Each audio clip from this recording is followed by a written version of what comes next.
ये कहानी है हजरत नूह अलैहिस्सलाम की। अल्लाह ने उन्हें अपनी कौम की तरफ नबी बनाकर भेजा जो बुतों की पूजा में डूबी हुई थी।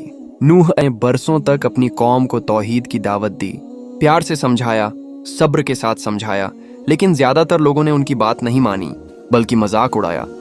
फिर अल्लाह के हुक्म से नूह ने एक बड़ी कश्ती बनानी शुरू की।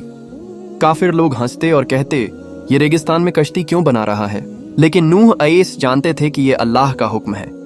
जब तूफान आया तो आसमान से मूसलाधार बारिश होने लगी, जमीन से पानी उबलने लगा, घर डूब गए, बस्तियां बह गईं और लोग डर कर भागने लगे। नूह अलैहिस्सलाम ने ईमान वालों और जानवरों के जोड़ों को कश्ती पर सवार किया। कश्ती पानी पर तैरने लगी और बाकी सब लोग डूब गए। आखिरकार अल्लाह ने ईमान वालों को नजात दी। ये कहानी हमें सिखाती है कि नजात सिर्फ अल्लाह के हुक्म को मानने में है और कामयाबी हमेशा ईमान वालों के हिस्से में आती है।